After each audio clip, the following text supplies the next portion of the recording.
How long do you think you can act so high and mighty, being an infertile woman? Just get out now. How long do you plan on making my beloved woman wait? It was a few weeks ago when my husband confessed to having a mistress and a hidden child. My mother-in-law, eager to live with her grandchild as soon as possible, urged me to divorce my husband and leave. Even though I agreed to divorce, I asked for some time because I needed to find a new place to live. Of course, it was a discussion based on the premise of divorce, so my husband reluctantly agreed. I explained that I thought a second wife would dislike traces of the previous wife, so I wanted to clean up before leaving and asked if I could spend a little time outside before coming back. Encouraged by my firm declaration that I would definitely leave by the end of the day, my husband and his mother agreed to my request and left the house. A few hours later, I also left the house, so I didn't have to face my husband or mother-in-law. When my husband returned and saw the state of the house, he panicked and called me non-stop. My husband and mother-in-law confronted me about my claims, leading to the revelation of an unbelievable truth. Before and after getting married, I've been in my 30s and loved my job. It's a very rewarding job, and my salary reflects the work I put in. The company I work for has many female bosses and managers, and they provide excellent support for returning to work after maternity leave, so half of the employees are women. When I turned 30, my husband came to work for our company as a temp worker. He was assigned to my team, and he's been working hard with me through good times and bad. He noticed my husband and began to consider marriage because he felt the same passion for his job as I did. Also, he had a positive attitude toward women's advancement in society. With him, I felt that even if I got married, I could continue with my beloved job. But my husband is younger than me, and he's also a temporary worker. Temporary work means that if the contract is not renewed, you have to find a new assignment from scratch, and it's hard to call it stable income.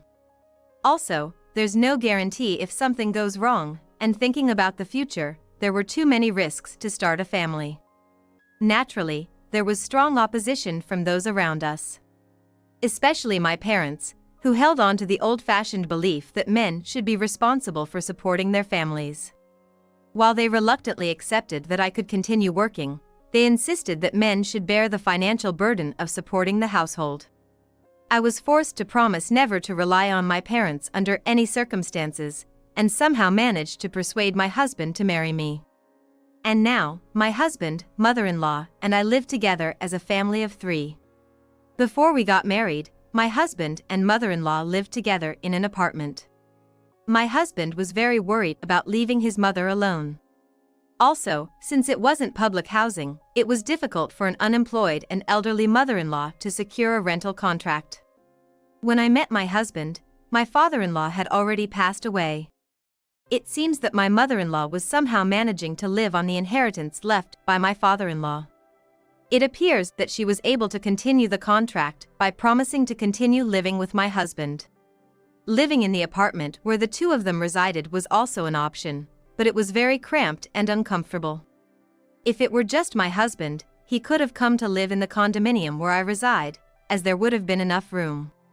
However, as a contract worker, my husband had limitations on the rental amount he could afford, and it would have been difficult to find a place where all 3 of us could live unless it was in my name.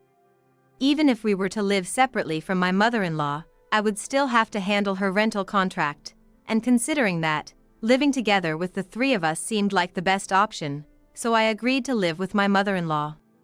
When it came time to sign the contract for the condominium, I asked if it would be possible even with my husband being a contract worker, but I was told it would be easier if I, with a stable income, signed the contract.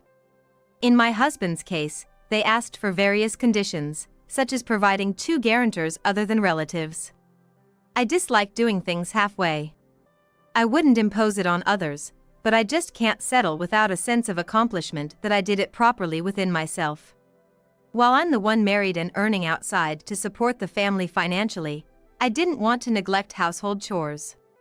I wake up earlier than anyone else to prepare breakfast, pack lunch for my mother-in-law, and do the laundry before heading to work. Even when I have to work late, I stop by the store on my way home to buy groceries and try to prepare dinner as much as possible. Seeing me like this, my mother-in-law often praises me, saying how lucky she is to have such a capable daughter-in-law. It's been 6 months since we got married. My husband is still a contract worker as usual. When we were getting married, my father asked him if he could become a full-time employee within 6 months. My husband once said, "I'll definitely make it," and reluctantly, my father agreed. It's been about 6 months since that promise, but are you going to become a full-time employee? Eventually. But your father hasn't even contacted me once since we got married. Promises are pretty much meaningless, aren't they? Well, that's how it goes. It was within my expectations. In the end, verbal promises often turn out this way. I've come to think that it's better for him to at least work as a contract employee than to just lounge around at home. Isn't it about time you started contributing to our living expenses, even just a little? I can't afford it because job hunting is expensive.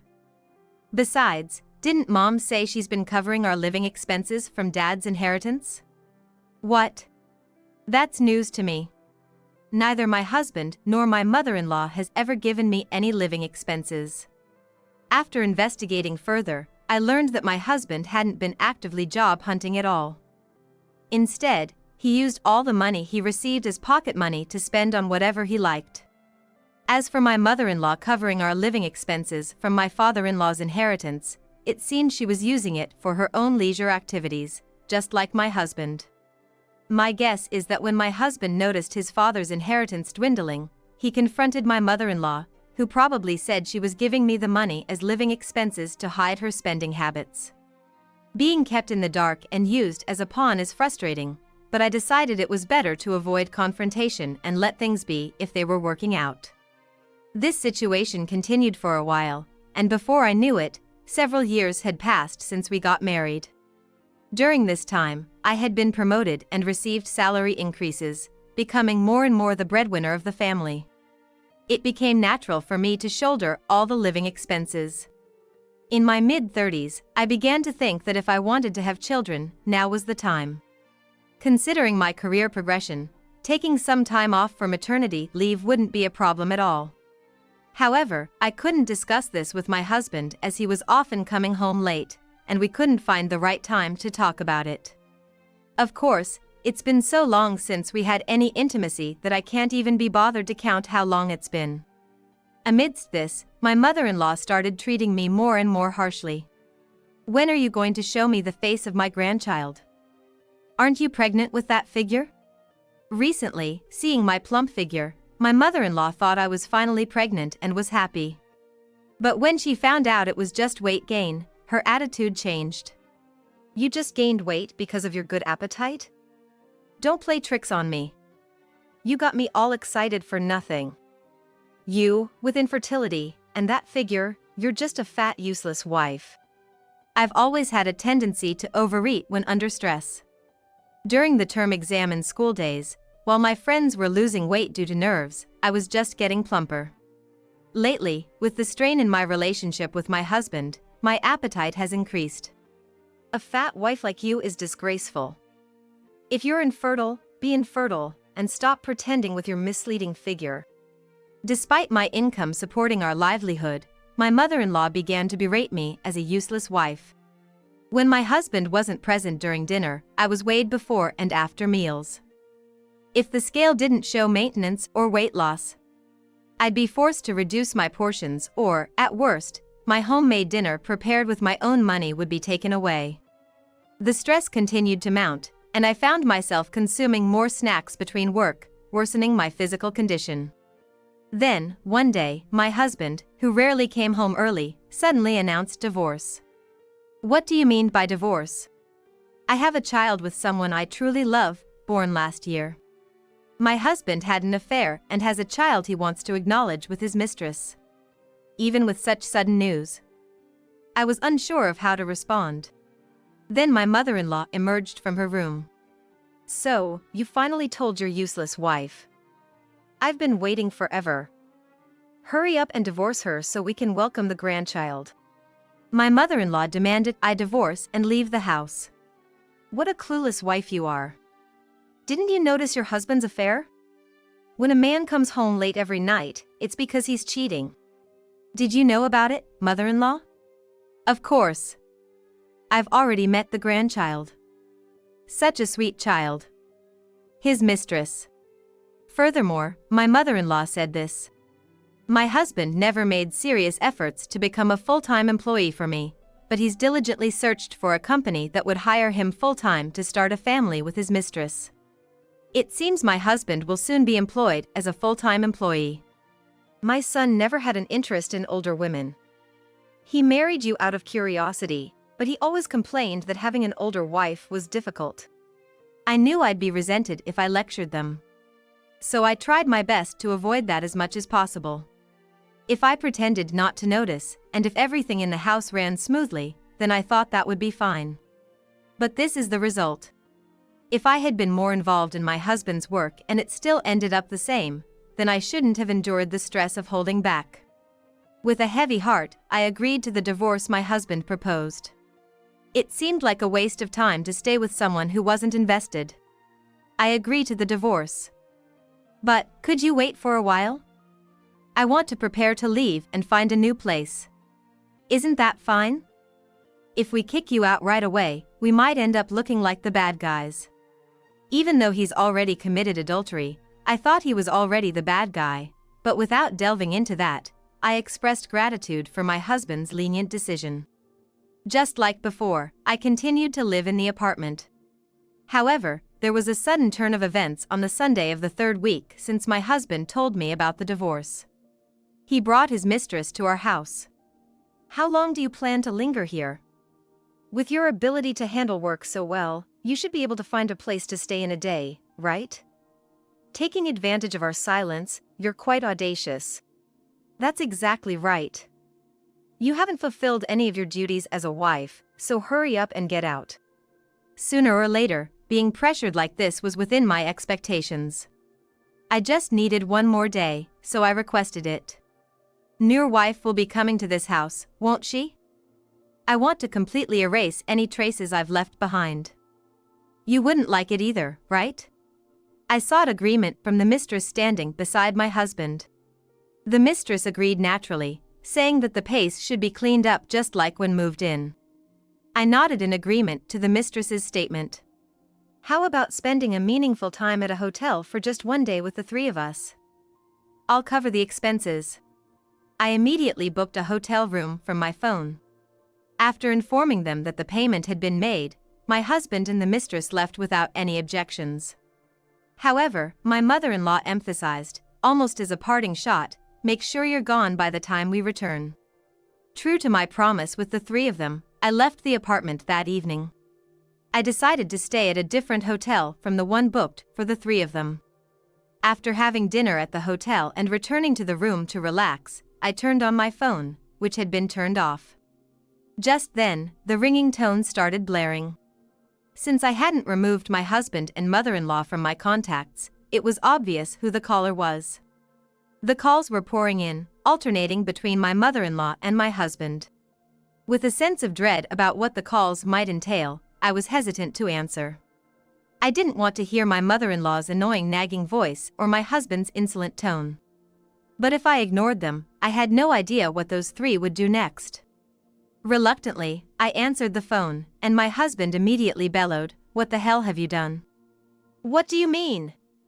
"When I got home, all the furniture was gone. Return all the stolen furniture immediately, you thief." Stolen furniture? Thief? I wanted to shout back that I was the one who bought all the furniture and they hadn't contributed a penny, but I knew getting emotional would be a loss, so I suppressed my feelings. I made an effort to remain composed and calmly conveyed the truth to them. "The rental contract for the apartment has also been terminated, so please vacate by the end of this month." "What? Who gave you the right to terminate it on your own?" "Yeah, that's right. By the end of this month? Isn't that tomorrow?"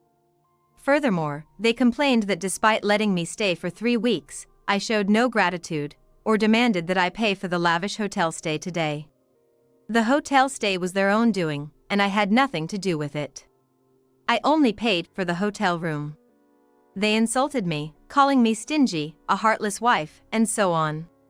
Since there was no point in listening to such insults, I hung up and blocked their numbers. The next day, when I finished work and left the office, my mother-in-law and husband were waiting for me outside, apparently having pressured the company to make me leave. However, the employee who answered the phone had refrained from connecting me, stating that I was currently in a meeting. It was simply because I had back-to-back meetings and discussions with clients all day, not an intentional avoidance.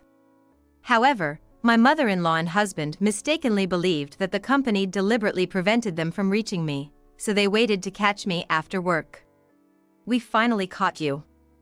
You're not getting away now. Explain yourself. Return the furniture you took with you." In response, I explained that since I was moving out of that house, it was only natural for me to take my belongings with me. However, the two of them furrowed their brows and tilted their heads in confusion. I had the rental contract for that apartment in my name, and I was the one paying the rent. Furthermore, I personally selected and fully paid for all the furniture. Isn't it natural for me to take my belongings with me? Then, my husband suddenly brought up the concept of loan for use, as if he had researched it somewhere. He argued that although I was the tenant of the room, since I was cohabiting with my incapable mother-in-law and husband, it was as if I had lent them the furniture for free. It seemed like they were interpreting things quite favorably for themselves. I told them that if they wanted to pursue legal matters, I was willing to fight it out with the help of a professional. I also questioned whether people who couldn't even manage their own lives could afford to hire a lawyer.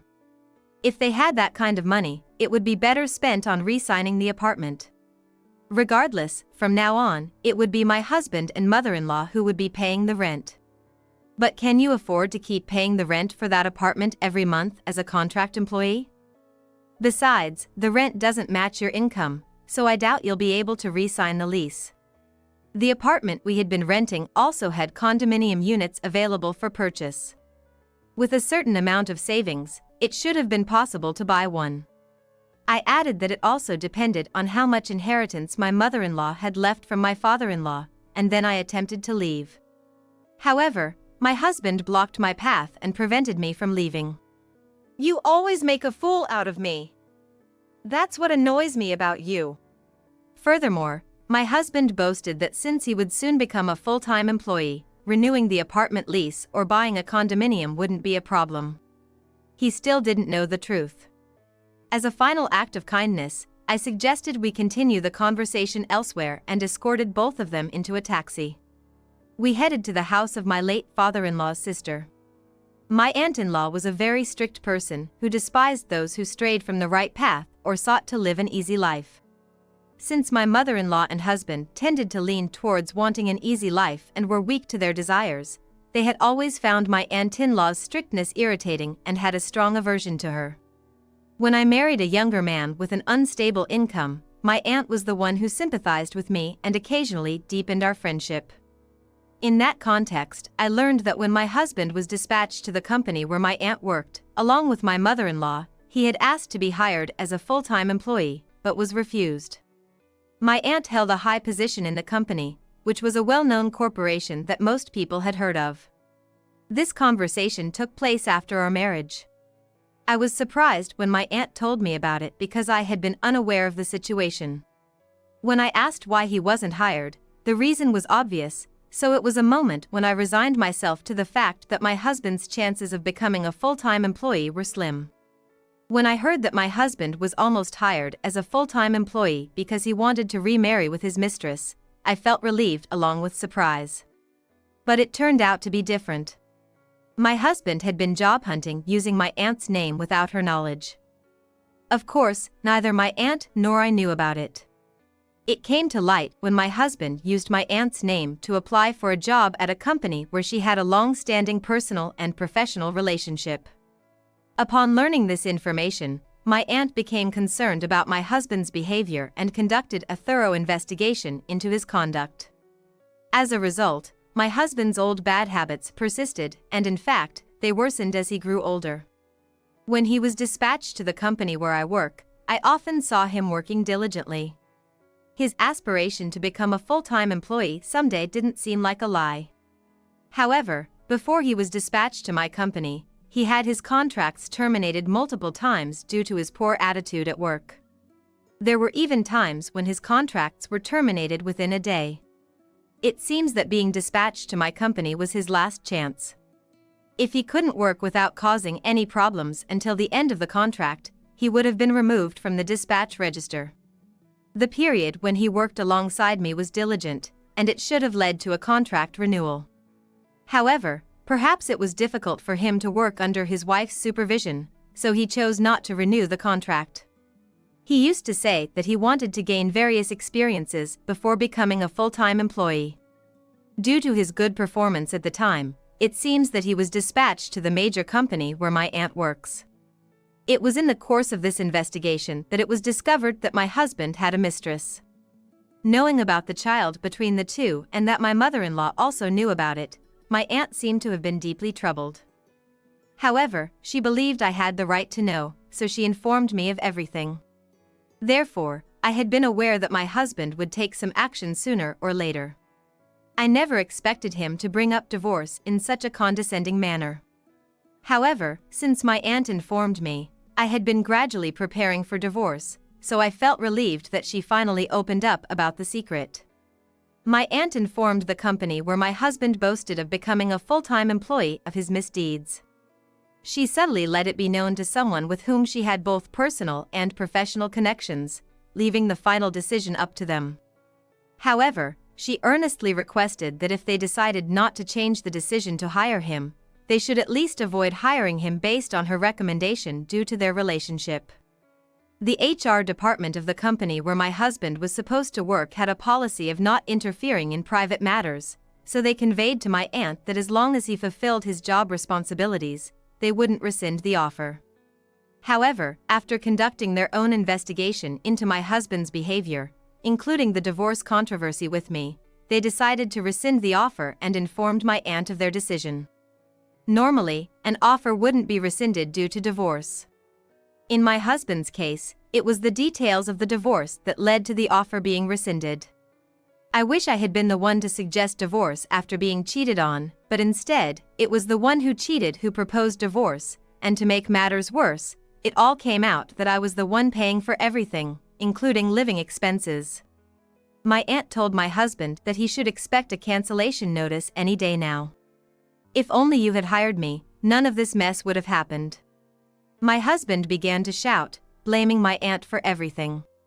In response, my aunt told him that as long as he continued to blame others, getting a job was just a pipe dream. Unable to win against my aunt no matter what he said, my husband fell silent.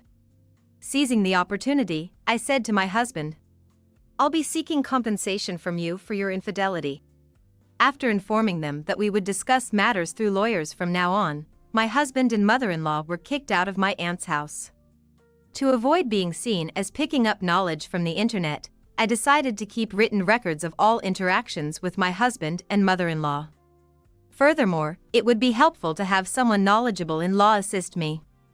I'm not sure if my husband can afford to hire a lawyer on his side.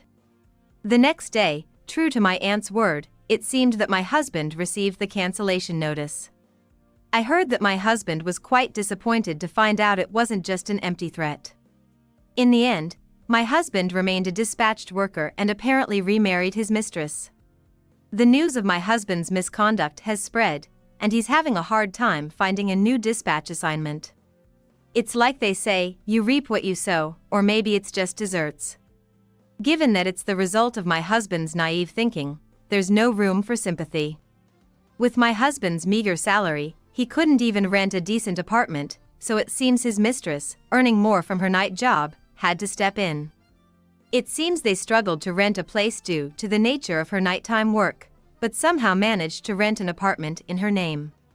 My husband talks about moving to a better-paying dispatch assignment and a bigger apartment, but it never seems to materialize, and his mistress's complaints don't stop, leaving him feeling ashamed. Living in a cramped room with no privacy for a family of 4, my husband's mistress often stays out due to her social commitments. My mother-in-law, who takes care of the children, has started to wonder why her grandchildren don't resemble my husband or his mistress as they grow older. Gathering what little inheritance my father-in-law left, we hired a private investigator to look into my husband's mistress, and what we found was shocking. She had another man on the side while dating my husband. This man was married, and it seems the mistress didn't tell him she was pregnant. Seeing my husband complain about his troubled marriage, the mistress saw him as an easy target and passed off her child as his. My mother-in-law confronted the mistress with the evidence, and the mistress flew into a rage, causing a big scene with my husband. It was undeniable that the child of the mistress bore a striking resemblance to the married man. Who do you think is supporting your sorry excuse for a life? Without me, you'd be struggling to put food on the table tomorrow. I'm leaving. I can't stand this impoverished life anymore. You can suffer and starve for all I care. It's too late for you to realize my worth later. The mistress left with her child to her parents' house. At the mistress's parents' home, they showered love and provided ample education for the child, recognizing the child's innocence, but they were extremely cold to the mistress who had returned after causing such havoc with her affair. With no place to stay, they kicked her out if she couldn't pay even a small amount for living expenses, so she ended up living in a shabby tent pitched in a corner of the yard. The promiscuous mistress, banned from entertaining male clients, now struggles with low-paying odd jobs. Left behind, my husband and mother-in-law quickly fell into financial hardship. They couldn't afford rent, utilities were cut off for non-payment, and they were struggling to put food on the table. My mother-in-law had to start working as well. My husband remains a contract worker, and his old bad habits resurfaced, leading to frequent contract terminations. In addition to receiving compensation from my husband, the process of invalidating the recognition of his child is ongoing, but it seems to be stalled due to conflicts with the mistress. Recognized for my performance and enjoying newfound freedom as a single woman, there was talk of a transfer. One of the subsidiaries offered me the opportunity to take on the role of department head in a new department they were establishing, and I readily accepted. Grateful for the opportunity, I embraced the challenge and worked hard for about 5 years. I developed a good relationship with one of my colleagues who was also part of the project, and we got married a year later, blessed with children soon after. The project was a huge success, and I entrusted it to a reliable successor. Now, I am enjoying my maternity leave to the fullest, focusing on childcare. Upon my return to work, there are talks of offering me further advancement opportunities, and I feel like my future is still full of endless possibilities.